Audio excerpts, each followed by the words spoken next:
just to make things clear, I have no idea what kind of character Jessica Jones is supposed to be in the comics. I only have a rough understanding of some of the things that happened to her, namely like one of the main events of this season, but I'm really not well versed in like what her adaptation should be or should have been.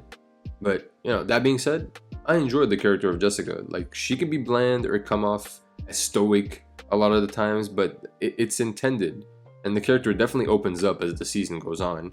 And while she still never fully reveals what she has going on, like what she has to offer, I guess, I think it's important when you do a show like this to not really like reveal your whole hand in the very first season, because they obviously had more seasons planned. Just when you see how the season plays out and what they set up for later seasons, it's very clear that they planned on doing more. So it might seem obvious, but I think it's important to kind of be a little secretive, especially in a show like this, because it's more of a murder mystery with a lot of like noir vibes, rather than just a straight up superhero show like some of the Disney Marvel shows that we get now. No shade, just those are more like, closer to like the MCU than the Netflix Marvel shows. And that's partially why I love the Netflix Marvel shows so much, because they were able to go in directions that mainline movies don't really allow themselves to go in, because it would be too hard of a shift compared to like the working formula.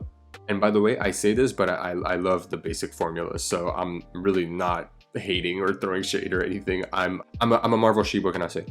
Because of the fact that they're able to like kind of go into different directions, they cover a lot more, let's say, sensitive topics. Like in the season alone, they cover the effects that like a massive amount of guilt will have on a person, and how Jessica like reconciles that guilt with her desires towards the person she's feeling that guilt towards, and how it all blows up in her face. Like it's sad. Like there's a lot of moments in this season like it's sad, and you'll watch Jessica act a certain way and you're like, why are you acting that way? But it's just because she literally can't control how she feels, because she's overwhelmed by everything that she's feeling.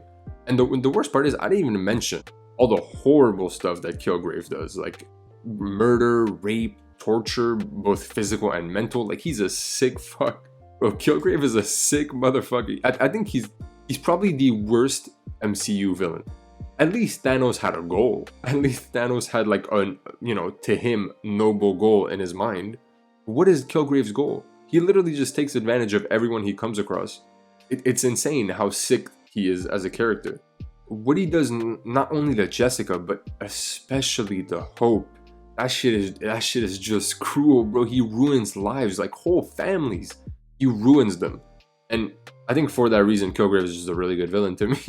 Although I could totally see why people would genuinely despise him. Like, you could not bring yourself to see how like good of a villain he is. I could totally see that, just because he's so despicable. But I think that makes him even better.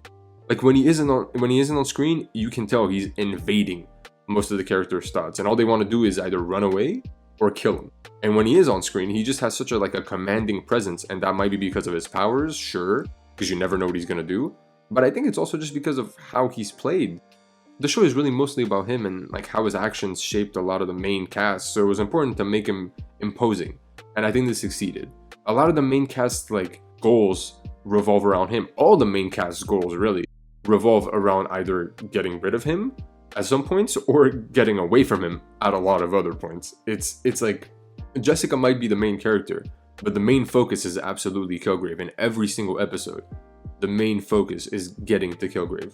And it's not like he's the only threatening villain in the Netflix Marvel shows. Most of them have these like very threatening villains, but Kilgrave is actually one of the only ones with powers, as opposed to like mass amount of wealth or control over a staggering amount of goons. But it was a refreshing change to actually just see like a solo dude just have powers and just be an asshole.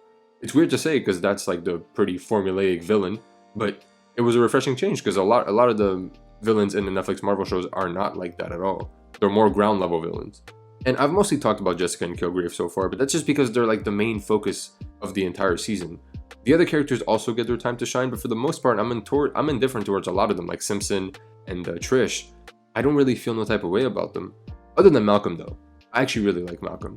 His whole arc and redemption to his arc is very interesting, and it just makes sense for him to be so like wishy-washy with his actions. He feels a tremendous amount of guilt for the various things that he did, and he doesn't know how to handle it necessarily, and he just kind of learns how to face what he's done, or what he was compelled to do. And I think it's very nice how they put like a neatly wrapped bow on his whole character so that he's ready to like come back stronger at a later point. And the whole guilt thing is also a recurring theme, if you haven't noticed, which is due to the nature of Kilgrave's powers, and I think they handled it really well. If I had to give a grade to the first season of Jessica Jones, I would give an A minus. I think I might enjoy the season more than the norm. There's some things that kind of left me wanting. Again, some of the side characters did not really care for. Some of their actions were just a little annoying, and that kind of just muddied my experience a little bit, but definitely not enough for me to say it's shit or anything. I still very much enjoyed the season.